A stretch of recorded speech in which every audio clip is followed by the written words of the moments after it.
عدم تشجيع جماهير نادي الزمالك منتخب مصر في كاس العالم 26. ليه بقى؟ عشان مقموصين من الكابتن حسام حسن، عشان ما اختارش لعيبه كتيره من الزمالك بعد الانجاز الكبير جدا وافضل انجاز في تاريخ البشريه، وهو الدوري العام رقم 15 في تاريخ الزمالك.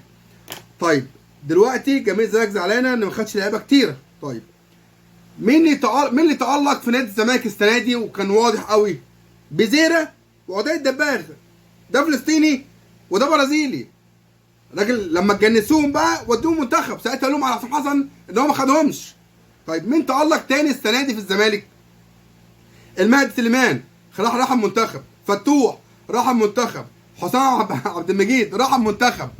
الخمسه دول اللي كانوا واضحين جدا في الزمالك واللي كانوا شايلين نادي الزمالك. طب انت عايز ايه؟ عايز ياخد عبد الله السعيد عنده 42 سنه؟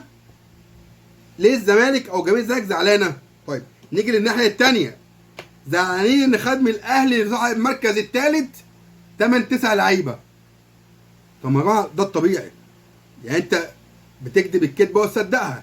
انت صدقت انت خدت الدوري تمام مع نفسك، بس سبب حصولك على الدوري هي اداره النادي الاهلي والسباكين اللي مسكوا النادي الاهلي زي ريبيرو وزي تورب اللي فقدوا نقاط كتيره جدا.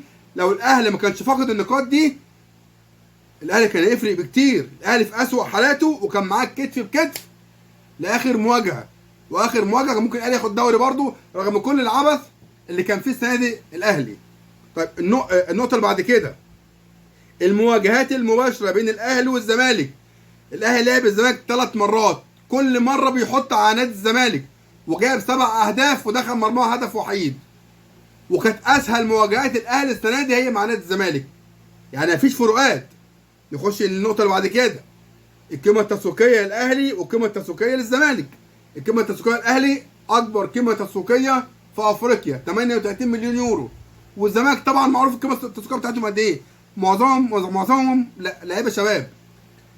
لعيبه الاهلي عندهم الصفه الدوليه كبيره جدا عكس لعيبه نادي الزمالك. اللي تألقوا من الاخر يا جماعه زي ما قلت لكم هو عدي الدباغ وبزيره، والاثنين غير مصريين. طب انت دلوقتي زعلان ليه دلوقتي؟ زعلان ليه دلوقتي؟ حط النقط دي يا جماعه، احسبها بالراحه كده وعيد الفيديو مره واثنين وثلاثه، هتعرف ان حسام الى حد كبير اختار سكواد بطريقه عادله. الى حد كبير مفيش عدل في الدنيا، مفيش حد عادل، بس بنسبه كبيره هو اختار بطريقه جامده جدا. حتى مصطفى زيكو واحد جاب 14 هدف في بيراميدز، انت اصلا مش في دماغك، انت مركز مع الاهلي بس. ودلوقتي زعلان عشان مصطفى محمد ما راحش المنتخب. على فكره حسام حسن من ساعه ما تولى المنتخب من سنتين هو مش مقتنع بمصطفى محمد وشايفه ربع محترف، وقالها مرارا وتكرارا. هو كان بياخده مجامله في نادي الزمالك، بس يا ريس ساعه الجد قال لك لا مش هاخده. كان رايح افريقيا ما كانش في دماغه مين رقم 9 لغايه ما جاب مرموش او حط مرموش. دلوقتي كلنا عارفين ان مرموش هو الاسترايكر 9 اللي مع المنتخب، كلنا عارفين الكلام ده، وعلى يمينه صلاح وعلى شماله تريزيجيه. فهو مش هيحتاج مصطفى محمد، هو اصلا مش مقتنع بيه. فيا جماعه اهدوا كده، عايزين تشجعوا المنتخب براحتكم، مش عايزين تشجعوا عادي.